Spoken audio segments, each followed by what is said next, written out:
Hi, I'm Raj Punjabi from HuffPost. And I'm Noah Michelson, also from HuffPost. And we're the hosts of Am I Doing It Wrong?, a new podcast that explores the all-too-human anxieties we have about trying to get our lives right. Each week on the podcast, Raj and I pick a new topic that we want to understand better and bring a guest expert on to talk us through how to get it right. And we're talking like legit, credible experts. Doctors, PhDs, all-around superheroes. From HuffPost and Acast Studios, check out Am I Doing It Wrong? Wherever you get your podcasts. I used to think buying foundation online was impossible. How am I supposed to find my shade when I can't even get it right in store? Then I discovered Il Maquillage. I took their AI-powered quiz to find my custom match, and wow, this foundation is literally my skin in a bottle. The undertone and coverage are spot on. It's so neutral and weightless, I can't even tell I'm wearing makeup. Plus, with Try Before You Buy, you can try your full size at home for 14 days. Take the Power Match quiz now at ilmaquillage.com/quiz. ILMAKIAGE.com/quiz. This cold and flu season, Instacart is here to help deliver all of your sick day essentials. Whether you're in prevention mode and need vitamins, hand sanitizer, and that lemon tea your Nana swears by, or you're in healing mode and need medicine, soup, and a lot more tissues. Simply download the Instacart app and get sick day supplies that reinvigorate or relieve, delivered in as fast as 30 minutes. Plus, enjoy $0 delivery fees on your first 3 orders. Excludes restaurant orders, service fees, and terms apply. Doors closing.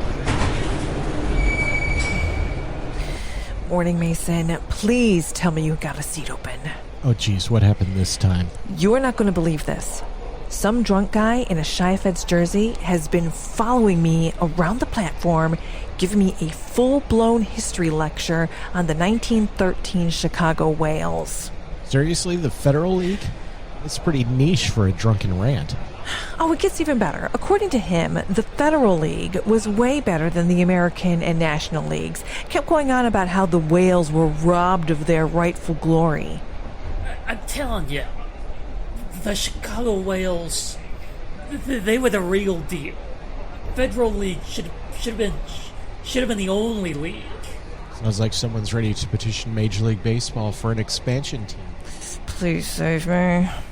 Hey, buddy, you know what? You're absolutely right. The Federal League was something else.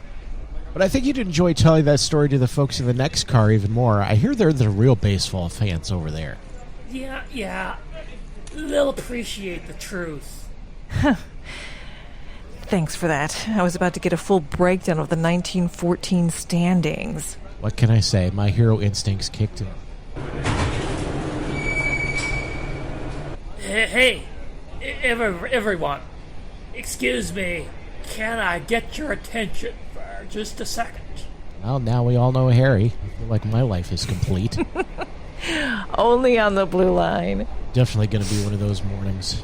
This is Tales from the Blue Line by Auditory Anthology. Have you ever had the feeling like reverse deja vu? QuietPlease.org presents Beyond Awakening, a new audio drama series from the people who brought you 253 Matilda. The walls are glowing.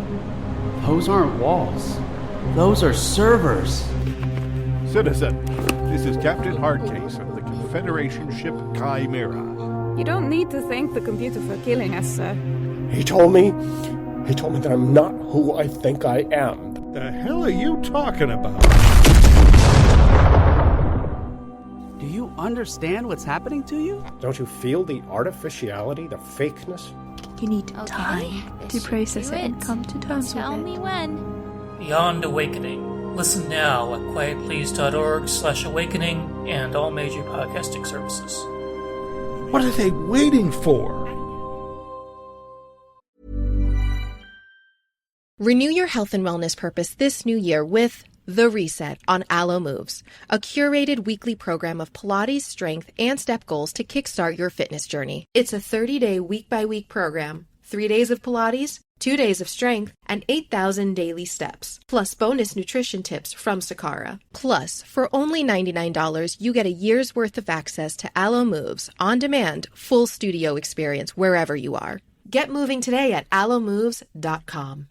Everyone knows that it's not Valentine's without 1-800-Flowers.com. So whatever you do, don't forget the flowers. Right now, when you order early from 1-800-Flowers, you can get a gorgeous bouquet of assorted roses starting at $24.99. It's the perfect way to say I love you without breaking the bank. Don't put this off. Quantities are limited, so lock in your roses starting at $24.99 today at 1-800-Flowers.com/ACAST. That's 1-800-Flowers.com/ACAST. Cicero is next. Doors open on the left. Cicero. Okay, so this one is going to sound insane, but I swear it actually happened. I was working the night shift one time, and out of nowhere, the ER fills up with patients. But they weren't normal. Everything about them was like something out of a different century. Wait, you mean they had like old-fashioned clothes and what, injuries from swords? Exactly.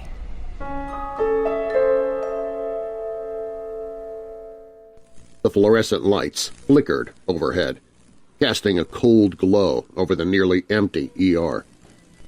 It was a quiet night, unusually so, something that always made Allie feel a little uneasy. In her years working the night shift, she had learned that calm never lasted long. Sooner or later, the doors would burst open with some kind of chaos. At the nurse's station, Allie and her colleague Carla were passing the time, catching up on paperwork and idle conversation. The ticking of the clock was the only sound accompanying their low voices. "You ever notice how weird this place gets at night?" Carla asked, her eyes darting toward the dimly lit hallway. "I swear it's like the hospital becomes a different world after dark." Allie raised an eyebrow but kept her focus on the charts in front of her. Every hospital's a little creepy at night. You just notice it more when it's quiet. "Still," Carla continued, her voice dropping to a whisper, "I've heard stories. Patients appearing out of nowhere, people seeing shadows that don't belong." Allie chuckled, softly shaking her head. "Sure, but I'm not buying into ghost stories. Half the time people just get spooked because it's dark and quiet." As Carla was about to respond, the familiar swoosh of the automatic doors opening cut through their conversation. Allie turned her head toward the entrance, expecting to see the usual late-night visitors, maybe a couple of accident victims or someone with a minor emergency. Instead, a group of people rushed in, and for a moment Allie blinked in confusion. The patients were unlike anyone she'd seen in the ER before. Their clothes looked old. Not just outdated, but old. Worn leather, heavy wool, and fabrics that seemed pulled from another century. The first patient, a man with a deep gash on his arm, staggered toward Allie, his face pale, eyes wide with fear. His clothes were torn, and the wound looked like it had been made by something far more brutal than a knife. An axe, maybe. Behind him, more patients followed, each one looking more out of place than the last. Some were dressed like soldiers, with what looked like sword wounds on their bodies. Others wore the rough, tattered clothes of laborers, their hands calloused and blistered as though they'd spent their lives working with ancient tools. Allie froze for a moment, her mind racing to catch up with what she was seeing. "Allie!" Carla's voice snapped her out of her daze. What's going on? Where did these people come from?" "I have no idea," Allie muttered, stepping forward to help the man with the gash on his arm. "But we need to treat them now." Dr. Johnson, the attending physician, rushed into the room, immediately taking control of the situation. "What have we got?" he asked, glancing at the group of strange patients. Allie looked up, meeting his eyes, and for the first time she didn't have an answer. I don't know, but these injuries, they look like they're from weapons, old weapons." Dr. Johnson gave her a sharp look, clearly skeptical, but there was no time to debate. The ER was suddenly filled with groans and cries of these unusual patients, and the medical staff had to act fast. Allie and the rest of the staff worked quickly to treat the influx of strange patients. The confusion of the situation was palpable. Every patient seemed to be from a different era. dressed in old-fashioned clothes that looked like they belonged in a museum rather than a hospital. The injuries were unlike anything they usually saw, and the tools and weapons responsible for them seemed almost medieval. The man with a gash on his arm winced in pain as Allie wrapped a bandage around the wound. She glanced over at Dr. Johnson, who was working on another patient, a woman who looked like she was from the 19th century, her dress torn and her hands bloodied.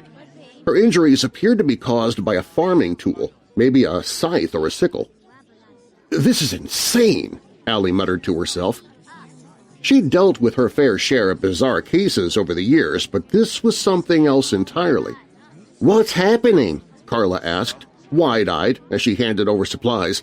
"It's like we've been thrown back in time or something." "I don't know, but these injuries, they're from old tools and weapons. Look at this," Allie said, gesturing toward a young man whose leg was crushed as though he'd been hit by a heavy cart. "Who even uses stuff like this anymore?" Dr. Johnson frowned as he examined the patient in front of him, who had deep slashes across his back. "These look like sword wounds," he said, shaking his head. "This is… I don't even know how to explain it." The medical team continued their work, but as they treated each patient, more questions piled up. Some of them muttered in broken English, while others spoke in a language that seemed archaic, as though it had fallen out of use centuries ago. "What's your name?" Allie asked the man she was treating. He looked at her with glassy eyes, mumbling something unintelligible. She leaned in closer, trying to make out the words, but all she could catch was something about a battle, names and places that sounded long forgotten. "I can't understand him," Allie said to Carla.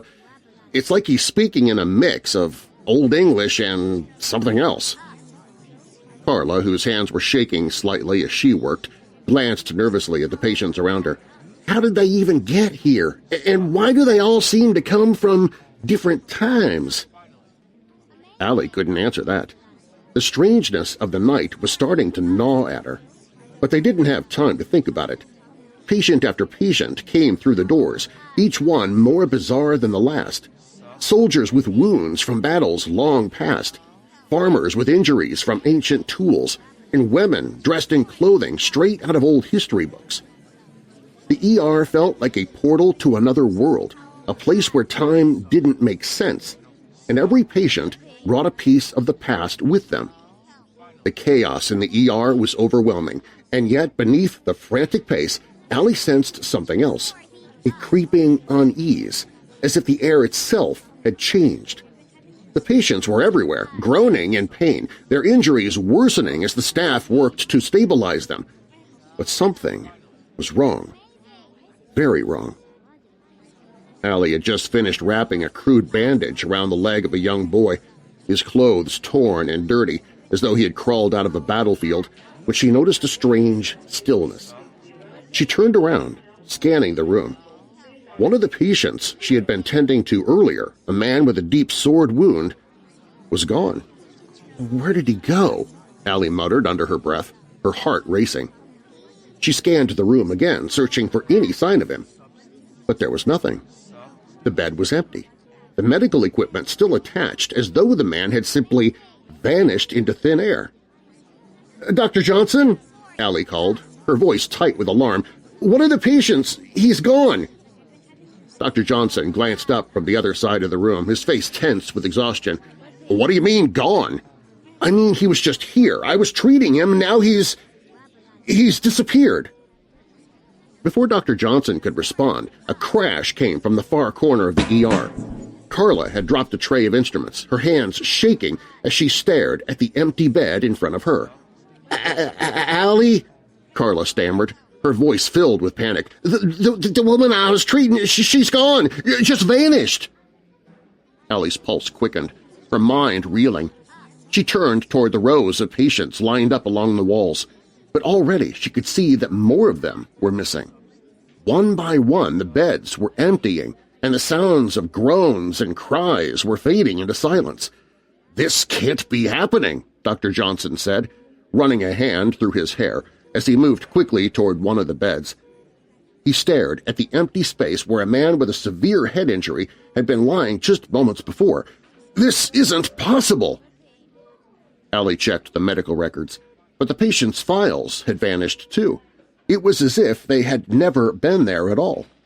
The monitors beeped softly in the background, the machines still tracking vital signs that no longer existed.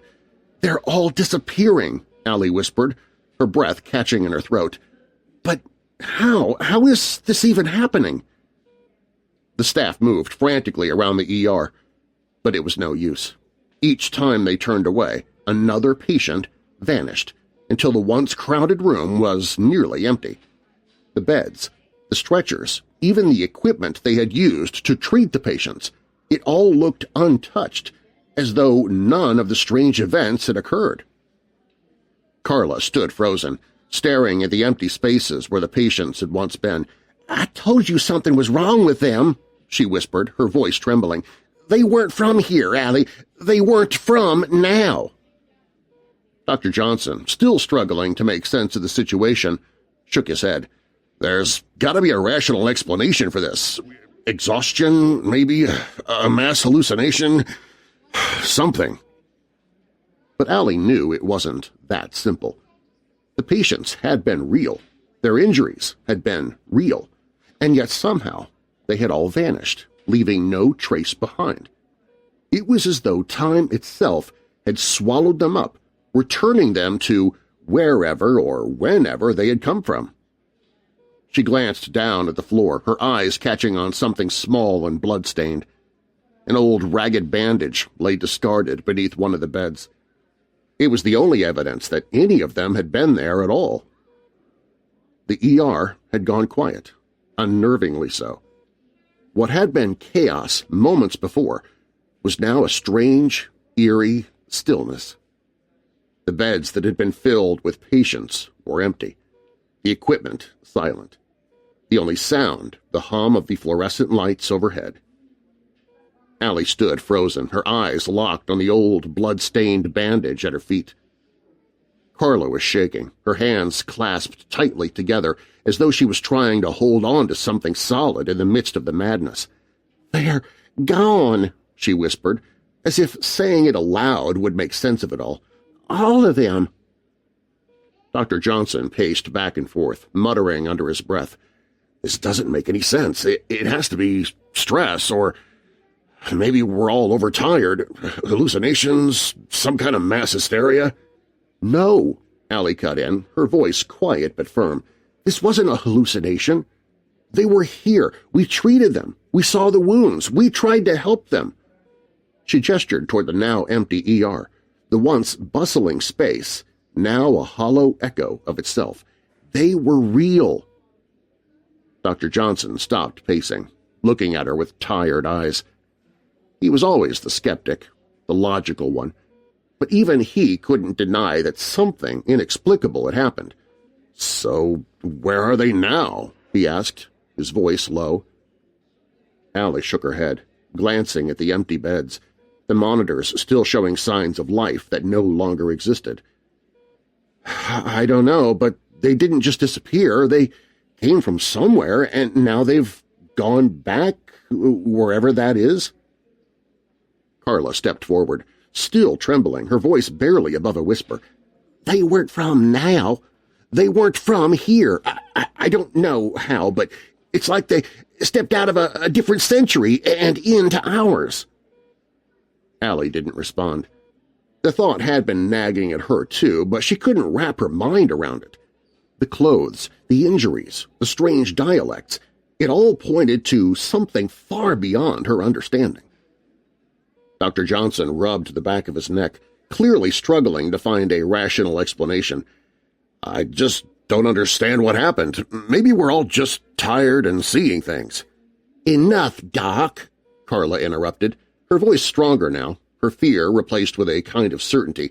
"You saw them just like we did. They were real, and now they're gone." The three of them stood in silence, the weight of the night pressing down on them. The ER felt different now, like the space had shifted, leaving them with more questions than answers. Allie bent down, picking up the old bandage, her fingers brushing against the dried blood. It was the only proof that the patients had been there at all. Without saying a word, she tossed the bandage into the trash, her mind still racing.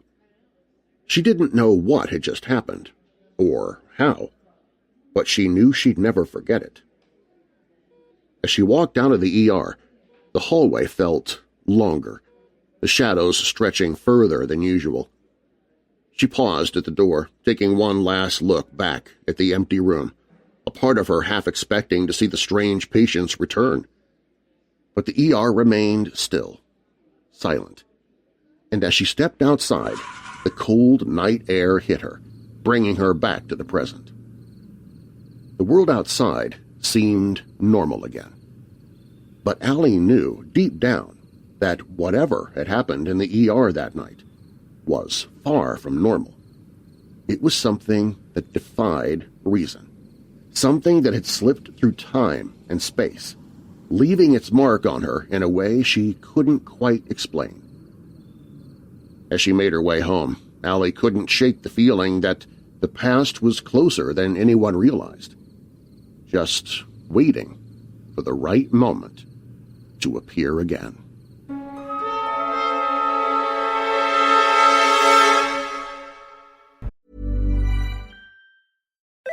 Hey Ryan, that was a fast trip. It was like you teleported. Yeah, just got in. I'll get all my expenses logged, I promise. Oh, no, you're okay. SAP Concur uses advanced AI, so your expense report will practically write itself. Quite the breakthrough. It's like we've been teleported into the future. All right. So, just curious, would you give us written permission to convert your matter into energy patterns and reassemble you at, say, random travel destinations? Margaret, are you building a teleporter?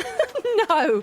Yes. SAP Concur helps your business move forward faster. Learn more at concur.com. Will full coverage make me look cakey? Is my undertone neutral or is it cool? We get it. Finding the right foundation is hard. But with Il Maquillage, it's easy to find your perfect match online, customized for your unique skin tone and coverage needs. Plus, with Try Before You Buy, you can try your full size at home for 14 days.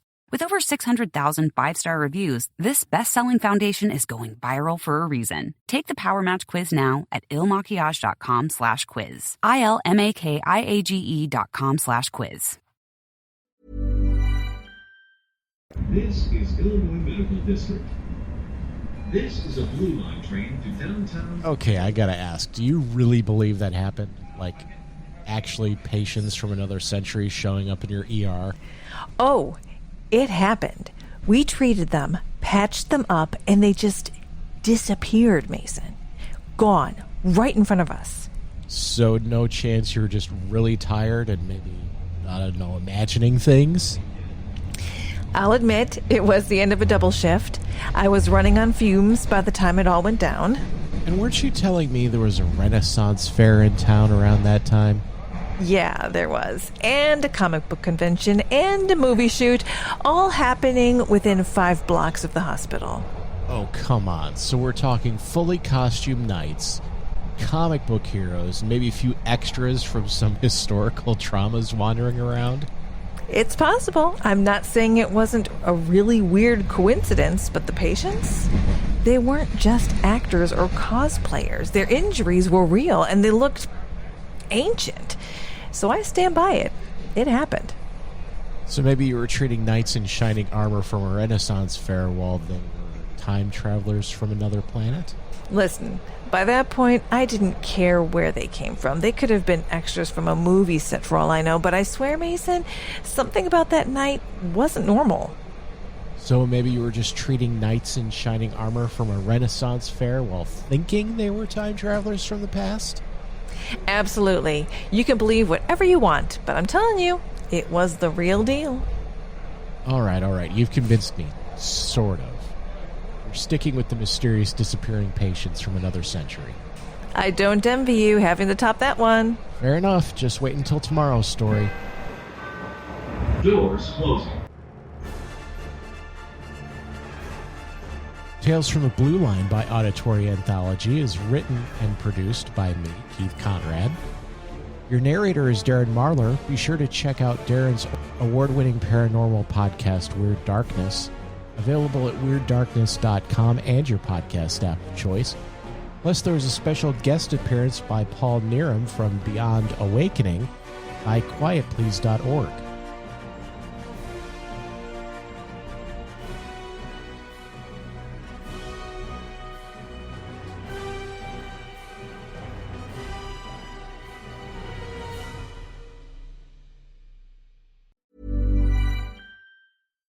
Did you know 1 in 2 women wear the wrong foundation?